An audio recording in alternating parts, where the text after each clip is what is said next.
과거 이런 환경 오염 사건 중에 이웃나라 일본에서 있었던 춤추는 고양이병, 미나마타병, 일본 규슈의 미나마타현 바닷가인데요. 거기서 수은 중독으로 일어난 사건인데 동네 고양이들이 마치 춤을 추는 것처럼 비틀비틀비틀 이러면서 돌아다니는 일이 벌어진 거예요. 근데 어느 순간에 이게 이제 인간한테 나타나기 시작하니까 기형으로 태어나는 아이들이 많이 있었고요. 어마어마하게 많은 사람들이 피해를 입었습니다.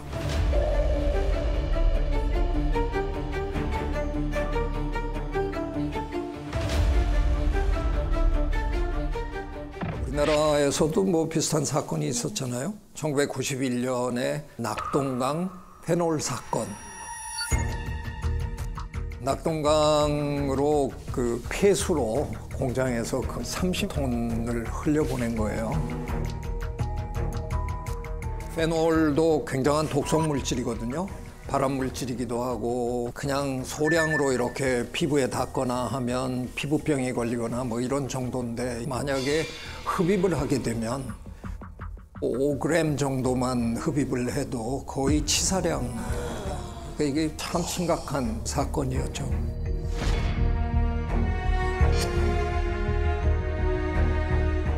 뭐 이런 사건들 제가 지금 설명을 드렸는데 다 그 지역에서만 벌어지는 일들이었잖아요.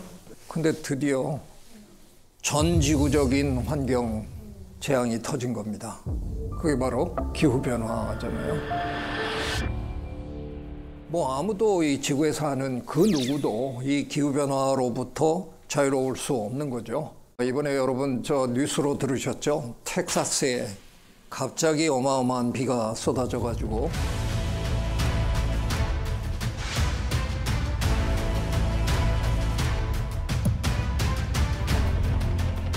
야영하던 아이들도 많이 실종되고 뭐 이런 일들이 벌어졌습니다. 참 안타까운 게 자연의 그런 뭐 체험을 좀 해봐라 그래갖고 아마 아이들의 스마트폰을 다 수거를 한 모양인가 봐요. 그래서 연락은 했다고 당국에서는 우리 문자 받잖아요. 그런 문자들을 다 날렸음에도 불구하고 아이들은 스마트폰을 갖고 있지 않아서 정보를 전혀 모르는 상황에서 갑자기 당한 거죠. 그 지역이 평소 그렇게 비가 오는 지역이 아닙니다.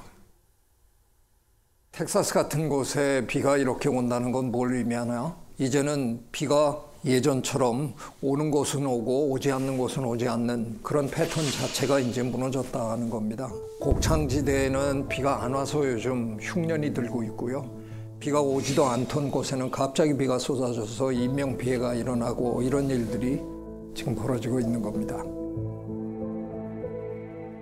강대국들이 지금 온실기체를 끊임없이 뿜어내고 있는데 중국이 1위고 미국이 2위입니다. 지금 현재. 우리나라도 지금 주범 중에 한 나라입니다.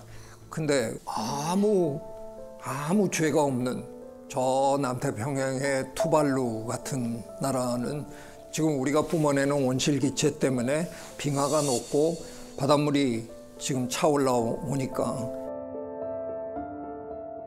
그냥 가만히 앉은 자세에서 지금 나라가 없어지는 중입니다.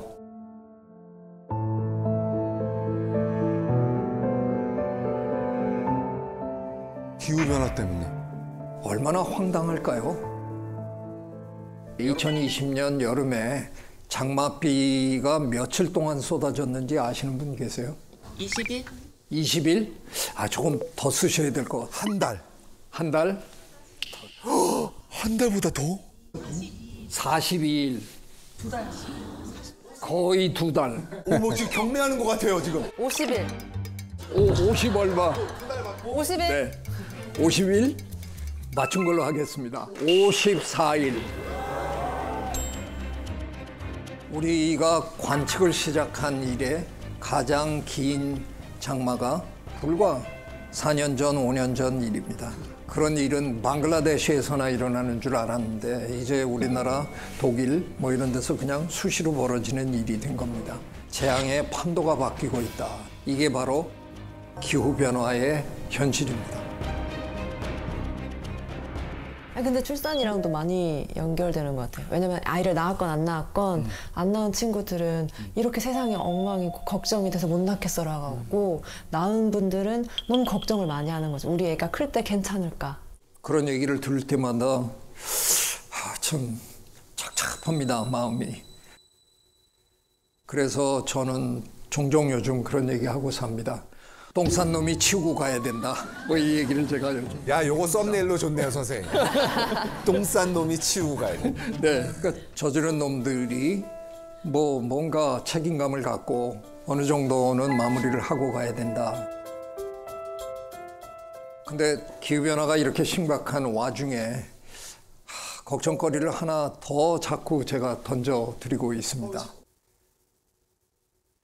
기후변화만 심각한 게 아니라 기후변화로 인해서 사라질 생물다양성 위기가 그냥 단순히 기후변화로 인한 어떤 어려움보다 더 시급하고 더 직접적이고 더 피부에 와닿는 그런 재앙이 되지 않을까. 그래서 굉장히 걱정스럽습니다. 우리 주변에 생물들이 사라지고 있다라는 걸 이렇게 느끼시고 계신가요? 전 어릴 때 제비도 많이 봤고 잠자리도 엄청 많이 봤고 그랬거든요. 근데 이게 기후 변화 때문인지 모르겠지만 반가웠던 친구들 많이 못 보고 있어요. 예전에 우리 여름에 진짜 골목에 나와가지고 평상에 둘러앉아서 수박 잘라 먹고 뭐 이랬잖아요. 근데 그때 기억하시면 여름마다 가로등에 부딪히는 풍뎅이, 나방 소리, 타다다다다다다 그런 소리 굉장히 많이 듣고 자라셨죠? 네. 지금 서울 시내에 어느 가로등에도 그런 소리 없습니다. 아, 너무 아쉽다. 곤충이 사라졌다는 겁니다. 대학 다닐 때 생물학과에 다니면서 유일하게 다른 과 친구들한테 뻐개는 장면이 언제냐면 채집 여행을 갈 때입니다. 그 당시에 저희가 이제 그런 숲속에 들어가면 교수님이 흰 시트 같은, 베드시트 같은 천을 뒤쪽에다가 이렇게 하나 걸어놓고 뒤에 이제 블랙라이트라고 부르는 등을 하나 이렇게 걸어놓으면 정말 제 기억에 빈틈이 없을 정도로 곤충들이 와서 매달립니다. 새카맣게 매달리면 교수님이 거기 옆에 서셔가지고 그중에 곤충 뭐 나방, 큰 나방 같은 한 마리 탁 잡아가지고 이 나방은 뭐 이러고 이제 저희한테 설명해 주시고 그랬는데 지금은 제가 학생들 데리고 지리산 한복판에 가서 똑같은 걸 걸어놔도 점 몇 개 찍힙니다. 학생들한테 보여줄 게 없구나. 근데 곤충이 이렇게 사라진다는 건 뭘 의미하느냐? 그 곤충을 먹고 살아야 되는 작은 포유동물들, 특히 제일 심한 게 새입니다. 새들은 참 이상하게 그 진화의 역사, 오랜 진화의 역사에서 부화시켜서 나온 새끼들에게 꼭 곤충을 먹여야 합니다. 곤충 단백질을 먹이는 걸로 진화했습니다. 물론 우리가 새들 다 모아놓고 교육을 해서 곤충 없어졌으니까 우리가 잘라 놓을 테니까 뭐 그런 거 가져가시라 뭐 할 수 있으면 모르겠는데 지금 곤충이 사라지니까 새들이 새끼를 기르는데 엄청난 지장이 생겼습니다. 어떤 덴마크에서 나온 논문에 의하면 덴마크에 오는 철새들, 아프리카에서 철새들이 올라왔는데 미처 곤충들이 아직 부화를 하지 않아 갖고 요게 박자가 안 맞아서 생태 엇박자라고 부르거든요. Ecological mismatch라고 부르는데 그게 안 맞아 가지고 한 해 80%의 철새가 사라졌습니다. 그러니까 요게 자연계의 요 리듬이 요만큼만 깨져도 어마어마한 일이 벌어진다는 겁니다. 그래서 참 심각합니다. 요즘 민원이 제기돼 갖고 뉴스에 나온 얘기가 있더라고요. 한번 보실까요? 저 뭐지? 새다, 새. 새인가? 백로입니다. 백로, 저 가끔 한두 마리 보이는 게 백로 아닌가요? 전남 나주에 새로 지은 아파트촌에 막 옛날 같으면 주변에 있는 나무들을 몽땅 다 베어버리고 막 그런 짓을 감행하잖아요. 근데 요즘에는 그래도 되도록이면 나무 안 베려고 애쓰다가 보니까 다른 지역이 다 개발이 되기 시작하니까 그나마 남아있는 그 숲에 그 지역의 백로들이 이제 다 모인 거죠. 그래서 뭐 집계에 의하면 1000마리가 넘는답니다. 백로가 많다고 해서 뭐 특별히 그들이 무슨 전염병으로 옮긴다든가 뭐 이런 건 있는 건 아닙니다. 근데 시끄럽죠. 그리고 좀 냄새가 나고 그래서 창문을 열 수 없다 뭐 이런 이제 민원들이 계속 들어와 가지고 그 마을 분들을 인터뷰를 한 서너 분을 하셨는데 한두 분은 불평한 인터뷰였고요. 한두 분은 그래도 뭐 우리가 공존해야죠. 어떻게 방법을 찾아야 될 것 같습니다. 이렇게 얘기하시는 그 멘트가 나오더라고요. 그래서 이것도 희망적인 부분이구나. 옛날 같으면 그런 고발성 뉴스를 하면 그냥 무조건 비판하는 얘기만 쫙 담았는데 약간 분위기가 달라졌네. 조금은 그래도 어렵지만 함께 합시다 이런 얘기를 하시는 분의 얘기도 그 뉴스에 잠깐 담았더라고요. 뭐 고마웠습니다. 혹시 젠가라는 게임 아세요? 젠가. 해보셨나요? 빼는 거 이렇게 하나씩. 직육면체 그 나무 토막을 빼는 거 그걸 뽑는데 이거 뽑으면 큰일 날 것 같아요. 발발발발 떨고 뽑았는데 그건 멀쩡한데 이렇게 보아하니 이건 뭐 양쪽에 다 이렇게 쓱 뽑았는데 그냥 확 무너지잖아요. 자연계에 대해서 우리가 알고 있는 게 아직 너무 적습니다. 그래서 어떤 분들은 기껏해야 그 곤충 한 종 사라지는 거 가지고 저놈들은 왜 저렇게 난리냐. 근데 모르는 거는요. 그 종이 그 생태계에서 사라졌을 때 전체 구조를 와해시킬 수 있는 종인지 우리 아직 모릅니다. 모르면 조심해야 되는 거잖아요. 근데 우리가 지금 하고 있는 걸 보면 조심하기는커녕 그거 뭐 하나 없어지는 것 같고 그리고 너무 막무가내로 일들을 하는 것 같아서 걱정스러워요. 하버드 대학 시절에 제 지도 교수님 에드워드 윌슨 교수님이 어느 책에서 지구상에 존재하는 시스템 중에 가장 복잡한 시스템 둘이 뭐냐? 하나는 인간의 두뇌. 인간의 두뇌가 가장 컴플렉스한, 가장 복합적인 시스템이라는 거예요. 그리고 또 하나는 자연 생태계. 저 자연 생태계에 어마어마하게 많은 종들이 모여 살고 있잖아요. 그들의 그 세밀한 관계 맺음에 대해서 우리가 사실 공부 많이 했는데요. 그래 본들 우리가 아는 건 아마 전체의 1%도 안 될 겁니다. 그런 상황에서 거들먹거리면서 그 뭐 자연이 그 뭐 대수야 그러고 하는 건 저는 결코 현명한 일이 아니라고 생각합니다. 그런 얘기도 들으시나요? 제6의 대멸종 사건이 벌어지고 있다. 그동안 지구에 어마어마한 대멸종 사건이 영어로는 mass extinction이라고 하거든요. 5번 정도는 있었던 걸로 저희들이 파악합니다. 가장 최근에 있었던 게 6,500만 년 전에 카리브해에 거대한 운석이 떨어지면서 그게 기후변화를 일으키고 공룡들을 싹쓸이해 갔던 사건.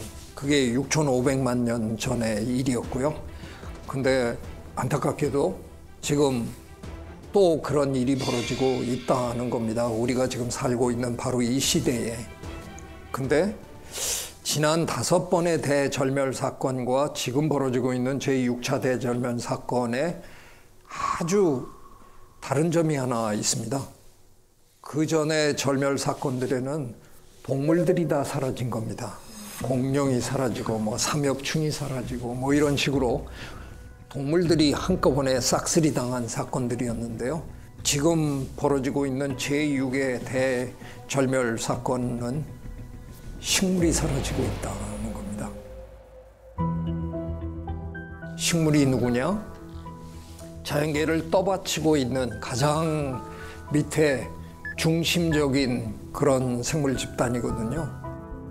식물이 사라지면 전체가 그냥 다 와해될 수밖에 없다는 겁니다. 근데 이거를 자연재해가 천연 그런 사건이 그런 걸 일으키는 게 아니라 제 앞에 앉아 계시는 이 동물 호모 사피엔스라고 부르는 스스로 자기가 현명하다고 거들먹거리는 이 동물이 저지르는 장난질 때문에 벌어지는 겁니다. 식물이 밑바닥부터 흔들리다 보니까 아마 다 끝나고 나면 저희들의 예측으로는 역대 최대 규모가 될 거다. 지금 실제로 우리가 너무 많은 벌목을 하고 있으니까요. 우린 끊임없이 우리의 생활 공간이 필요하다고 계속 지금 숲을 베어내고 있잖아요. 나무만 얘기하는 게 아니라 우리 주변에 있어야 될 작은 식물들이 지금 계속 사라지고 있는 거죠. 심각합니다. 사실은 이게 어제 오늘의 일이 아닙니다. 우리 인류가 호모사피엔스가 이렇게 막강한 존재가 된 건 우리가 농경을 개발해서 그렇게 된 거잖아요. 25만 년, 30만 년 전에 우리가 태어났다 그래도 불과 한 10,000년여 전까지는 우리 진짜 별 볼 일 없는 지저분한 하찮은 영장류 한 종이었거든요. 또 제가 악담을 또 하면 약간 졸부거든요. 우리가 갑자기 돈 벌고 거들먹거리는 졸부인데 그 농사가 과연 얼마나 큰 피해를 준 거냐? 참 아이러니컬한데요. 대부분의 분들은 공장에서 굴뚝에 연기가 막 피어오르면 저 환경 파괴의 주범 공단 만든다 그러면 우리 다 가서 들어눕고 반대하고 그럽니다. 그런데 농촌에 가서는 그 농촌을 바라보면서 목가적인 그런 낭만에 젖고 향수에 젖고 그러잖아요. 근데 여러분 읽어보셨을 만한 책, 세계적인 베스트셀러 총균쇠라는 책 있죠. 총균쇠의 저자, UCLA의 제럴 다이먼드 교수님, 농업은 우리 인류가 저지른 실수 중에 최악이었다라고 질러대셨습니다. 그 후속처럼 쓴 책이 문명의 붕괴, 영어로는 collapse라는 책이었는데요. 그 책이 나왔을 때 우리 어느 언론사가 절대로 LA에 가서 그분을 인터뷰해달라. 그래서 저 평소에 너무 뵙고 싶은 분이라서 갑니다. 그리고 이제 가서 뵀는데 직격 질문을 제가 해봤습니다. 농경 포기해야 됩니까? 선생님이 농업이 우리 인류 역사의 최대의 실수라 그러니까 실수를 바로잡으려면 우리 농사 그만둬야 되지 않습니까? 당황하시더라고요.